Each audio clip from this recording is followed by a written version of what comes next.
TOEFL! Before we start, don't forget to like and subscribe. Good luck! Please read through the directions or skip ahead.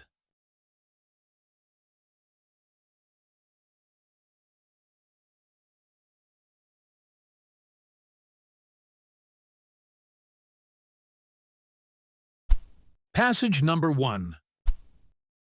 Listen to a conversation between two students on campus. Hi, Lark. Do you have a minute? I need some help with my research for my history project. Of course, Sandy. What do you need help with? Well, I'm trying to find a few specific books and articles on ancient civilizations, but I'm having a hard time locating them in the library. Do you have any tips on how I can find them more easily? I see.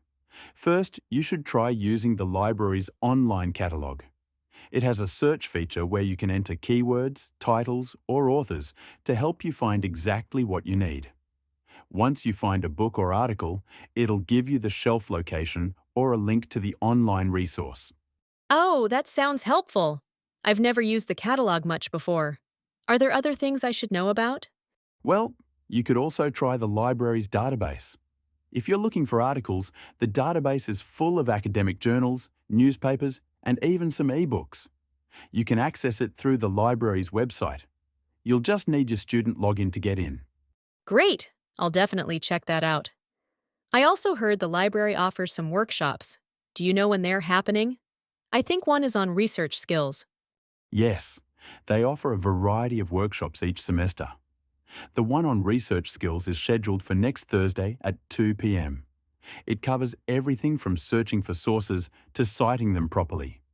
You should register early though, because spots fill up fast. Thanks so much for all the information, Lark. I think I'll try the online catalog and register for the workshop. You're welcome. I hope the research goes well for your project. If you have any other questions, don't hesitate to ask. I will! Thanks again! What is Sandy having trouble with?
How can Sandy find books and articles more easily?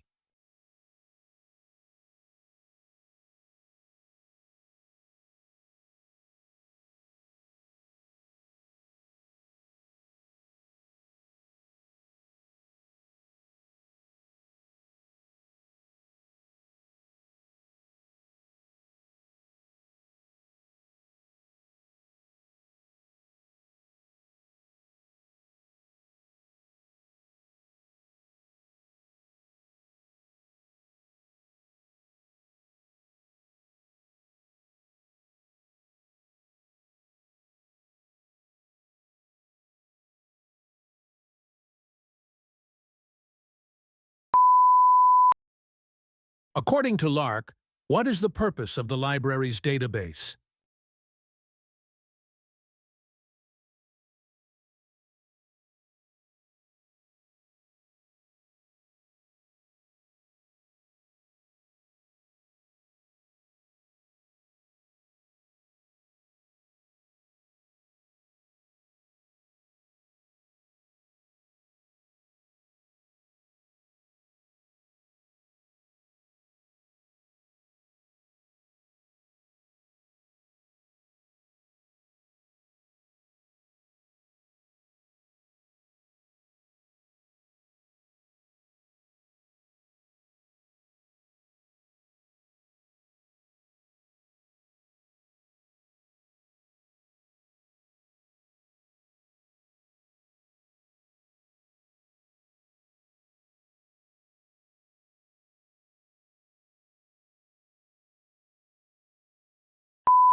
Which of the following is true about the library's Research Skills Workshop?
What should Sandy do to access the library's database?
Passage number 2.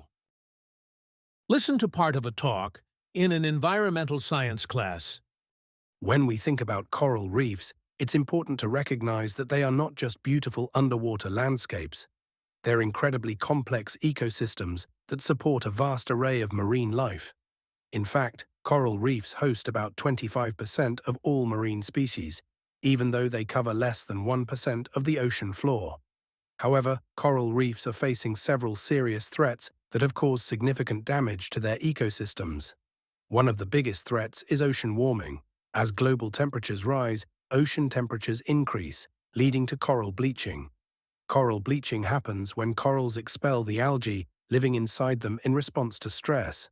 Without this algae, which provides food for the corals through photosynthesis, they lose their vibrant color and become vulnerable to disease and death. Another threat comes from overfishing. When fishermen use destructive methods like blast fishing or cyanide fishing, it can kill not only the target fish, but also the surrounding coral. Furthermore, overfishing can lead to an imbalance in the food web, as the removal of key species affects the entire ecosystem. As fish populations decrease, the coral reefs suffer. Additionally, coastal development poses a threat.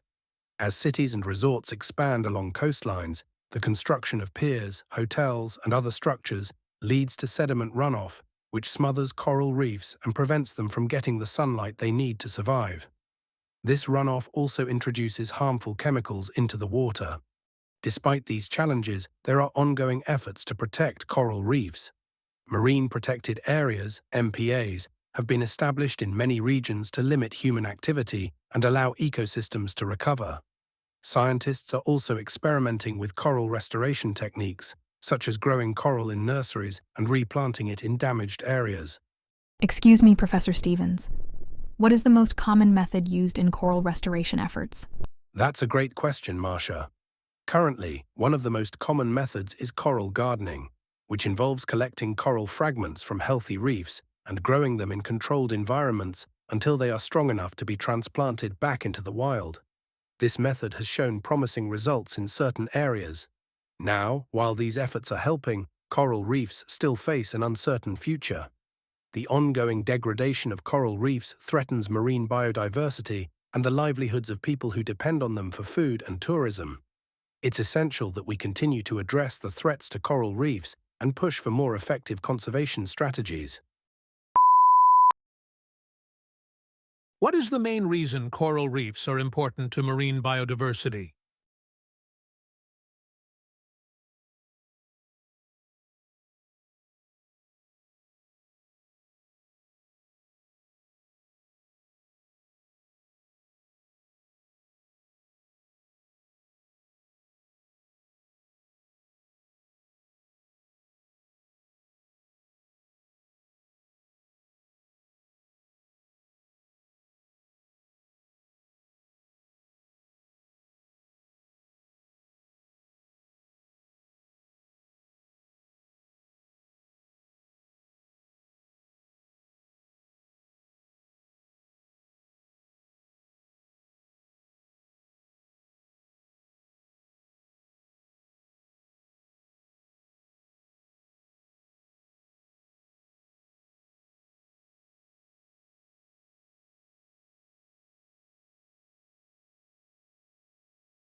According to Professor Stevens, what is one consequence of coral bleaching?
What is one method used in coral restoration efforts?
Which of the following is a consequence of overfishing mentioned in the lecture?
Which of the following are threats to coral reefs mentioned in the lecture?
Passage number 3. Listen to part of a lecture in a life science class. As we've seen, the extinction of species is a growing problem, and one of the main reasons is habitat destruction.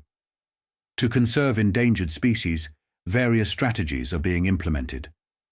One of the primary approaches is habitat restoration.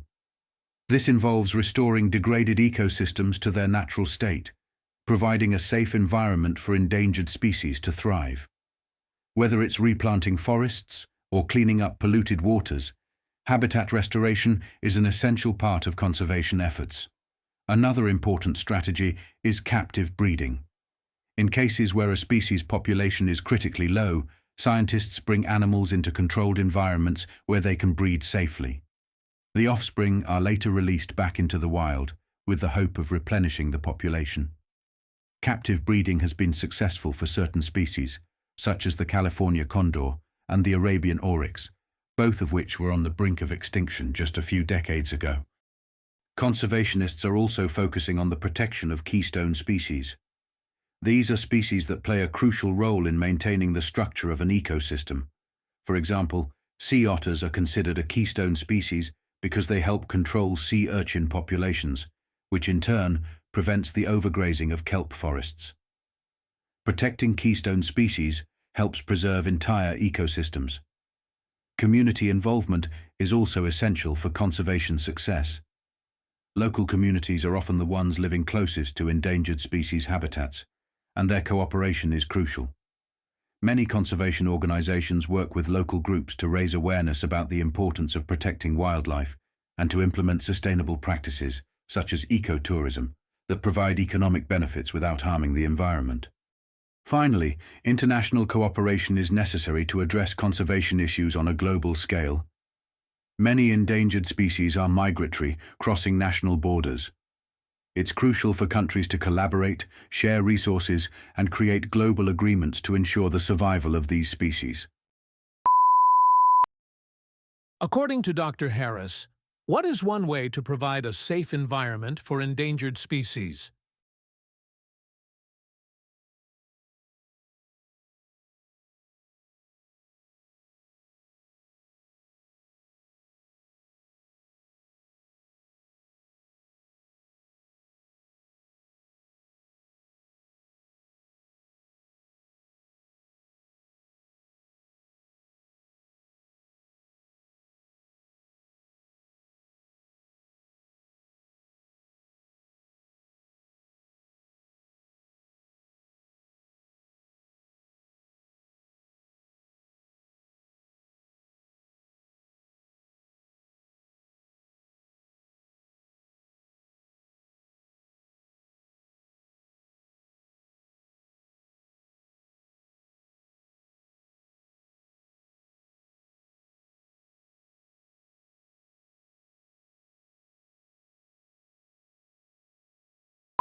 What is the main purpose of captive breeding?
Which of the following is an example of a keystone species mentioned in the lecture?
What role do local communities play in conservation efforts?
Which of the following are strategies for protecting endangered species mentioned in the lecture?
What is the purpose of international cooperation in conservation?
Passage number 4.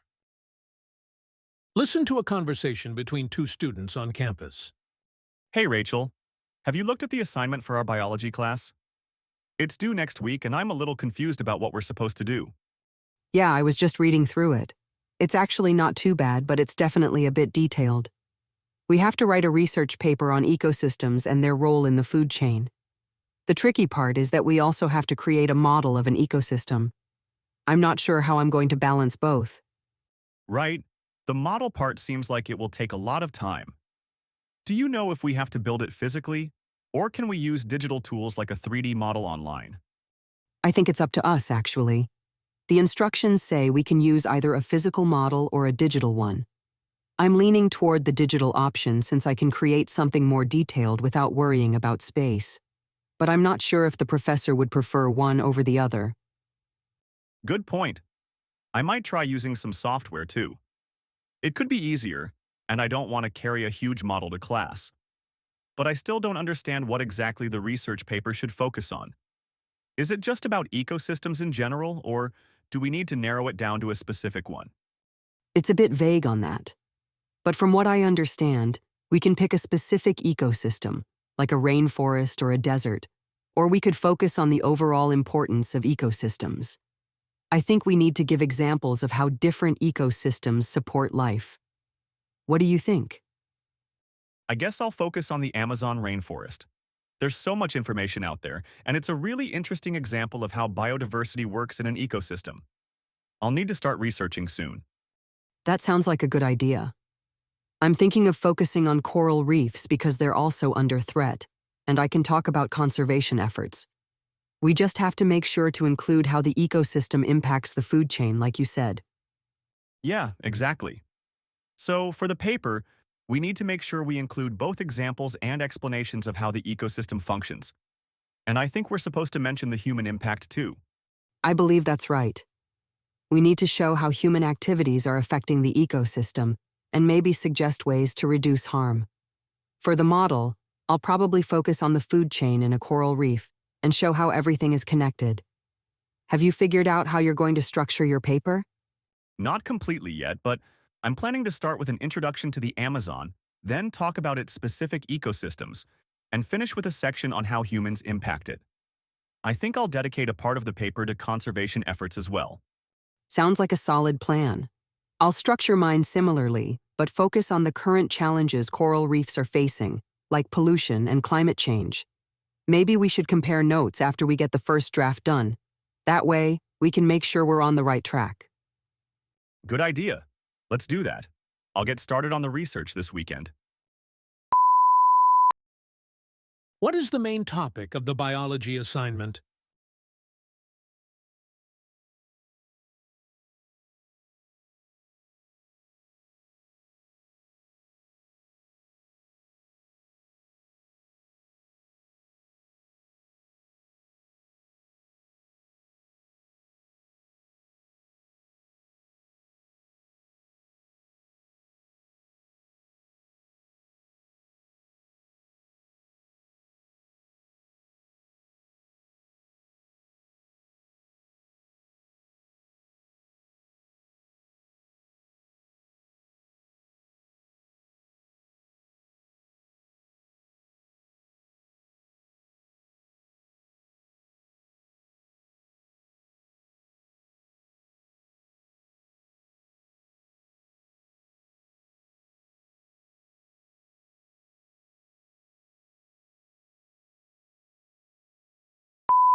How does Rachel plan to approach the ecosystem model?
What is one of the requirements for the research paper?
Which ecosystem does Tim plan to focus on for his research paper?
Which of the following are included in the assignment according to the conversation?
Passage number 5. Listen to a conversation between a student and a professor. Hi, Dr. Stevens. I wanted to talk to you about the upcoming deadline for the history project. I'm really struggling to meet it because I've been dealing with some personal issues, and I don't feel like I'll be able to submit my best work on time. I was wondering if it would be possible to get an extension on the deadline? I'm sorry to hear that you're going through a difficult time, Sarah. I understand that life can sometimes get in the way of academic responsibilities. Let's talk about it. Can you tell me a bit more about what's going on and how much extra time you might need? Well, I've been dealing with some family issues, and it's been hard to focus on my work. I know the assignment is due in 2 days, but I could really use an extra week to finish the research and write the paper properly. I don't want to just submit something that's not up to my usual standards. I see. That makes sense. I want to help. But as you know, we have strict deadlines in this class. I generally only grant extensions for personal or academic reasons if students have a valid explanation and if the request is made ahead of time. You've come to me a bit late, but I'm willing to make an exception since you've explained the situation clearly. Thank you so much, Dr. Stevens. I really appreciate your understanding. I know I should have asked for help sooner, but I was hoping I could get everything done on my own. I'm just worried about the quality of my work now. I understand that. How about we set a new deadline for you, but you need to make sure you're communicating with me if anything else comes up. I'll give you an extra 4 days to finish your project, but I need a draft submitted by the original due date so I can check your progress. If you need more time after that, we can discuss it, but I want to see that you're making an effort to stay on track. That sounds fair. I'll get the draft to you by the original deadline, and I'll let you know if I encounter any further problems. Thank you for your flexibility, Dr. Stevens. No problem, Sarah. I'm glad we could work something out. Just make sure you use the extra time wisely, and I'll be expecting that draft. What is Sarah asking Professor Stevens for in the conversation?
Why is Sarah unable to meet the original deadline?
What condition does Professor Stevens set for granting the extension?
How much extra time is Professor Stevens willing to give Sarah?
According to Professor Stevens, when should Sarah submit a draft of her project?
What are the two conditions that Professor Stevens mentions for Sarah to receive the extension?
This is your answer key for passages 1 through 5. Remember to focus on the main ideas and tone of the lecture. Understanding the speaker's perspective will help you choose the right answers. Take notes on key details and listen for any changes in topic. These cues will guide you through each question and improve your overall score. And don't forget to level up!